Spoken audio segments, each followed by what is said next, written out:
Hey squad, welcome back to Prepping with Sarge. Today we're going to do a little video review of these trekking poles sent to me courtesy of GetoutGear.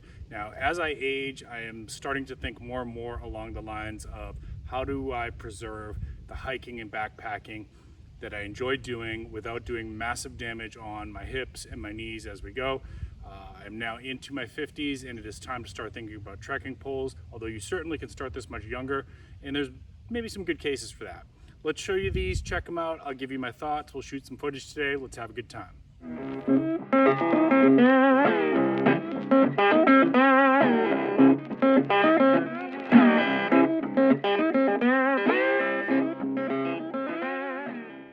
All right, once again, thank you so much to GetoutGear for sending this out so that I can do a video review for you all. If you watched my video of the trekking chair, which I did maybe about a month and a half ago, these actually were the poles that go along with the trekking chair, but you can purchase them separately. I will go ahead and put a link to that up here. So if you haven't seen that video, you can go check that out. Basically, the short version of it is these can be used with parts to assemble a camp chair, basically.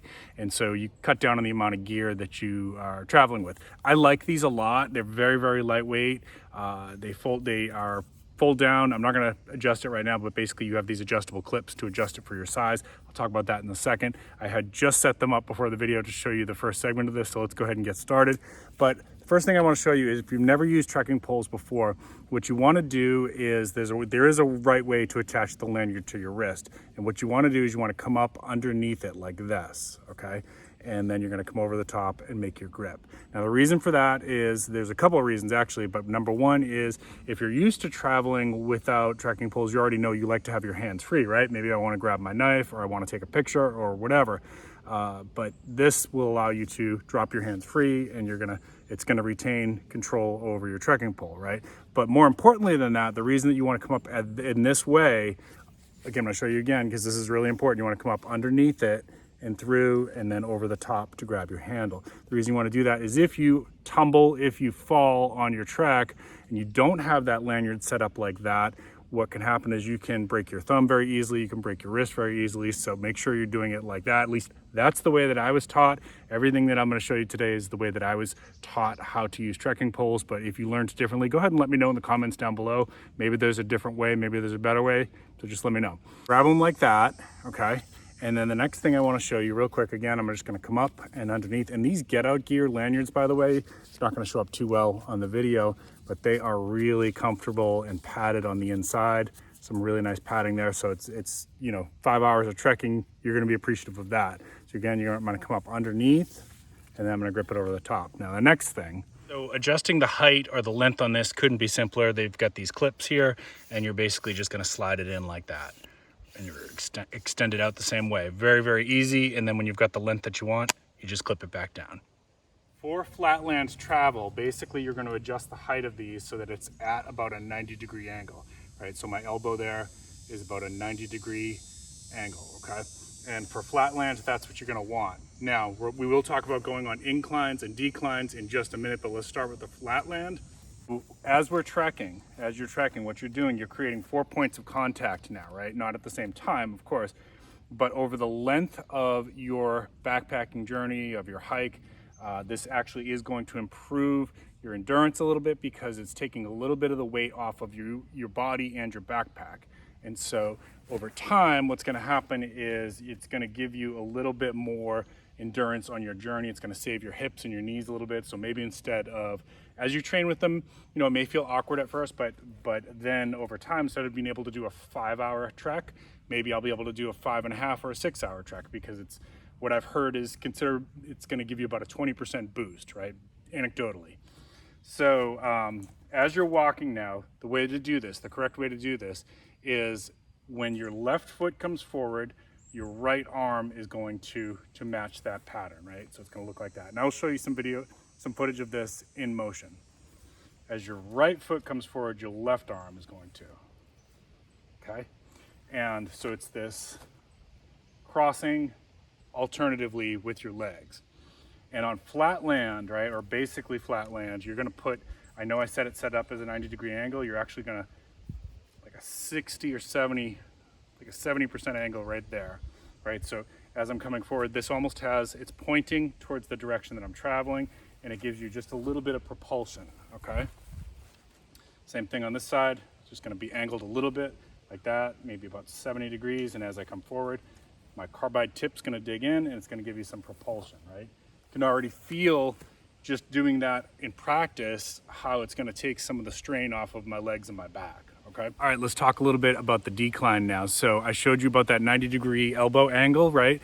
The next thing you wanna do is, if you know you're gonna be doing a lot of decline, you actually wanna make the length of your trekking pole slightly longer, right? And you're gonna hold it a little bit different on the decline as well. So let's show you that real quick. Instead of, and this is, you're gonna have to play around with it and see how you like it.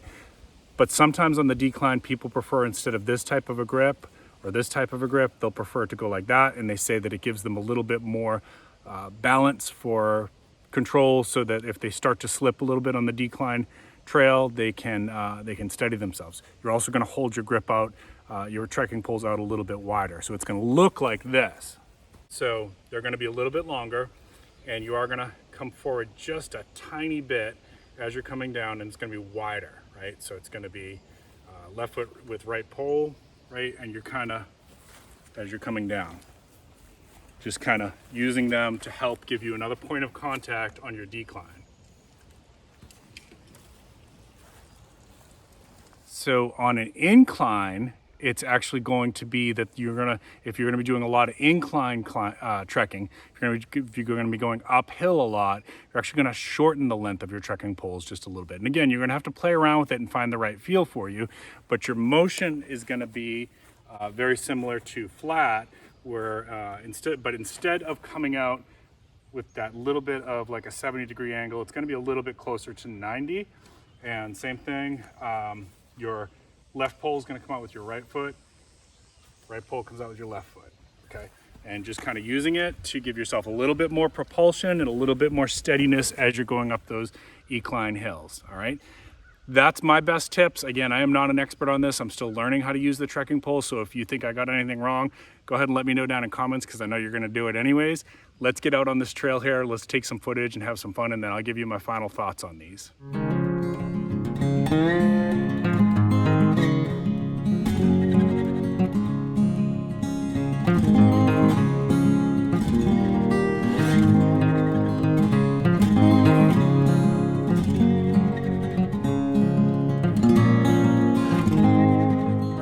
So give me some comments on my forum down there. I will tell you that I am still learning this, so it feels a little bit awkward if you've never used trekking poles before. About 10 minutes into it, I felt like I was really starting to catch my stride, and it was, kinetically making sense to me more. So just be prepared for there is a little bit of a learning curve too. Like, it's going to feel a little bit different to you. Once I got the hang of it, what I did notice is that, yes, it does feel like it's taking some weight off of me, and also giving me a little bit more propulsion than I normally would get in my gait. My speed picked up once I got the feel for the rhythm of how that's supposed to feel in your body. So check them out. I will put a link in the description down below. This is from GetOut Gear. Thank you again, GetOut Gear. I have promoted several of their products. Really cool company. I really think you'll like them. And in the description links there, you'll be able to find their online store on Amazon as well. So go ahead and check them out. Let them know that Prepping with Sarge sent you. That's it for today. Thank you so much. If you got some value out of this, don't forget to give me a like. Don't forget to share with your friends. Don't forget to comment down below. And if you're new to the channel, don't forget to subscribe. Keep planting your seeds. Keep stacking your silver. This is Prepping with Sarge.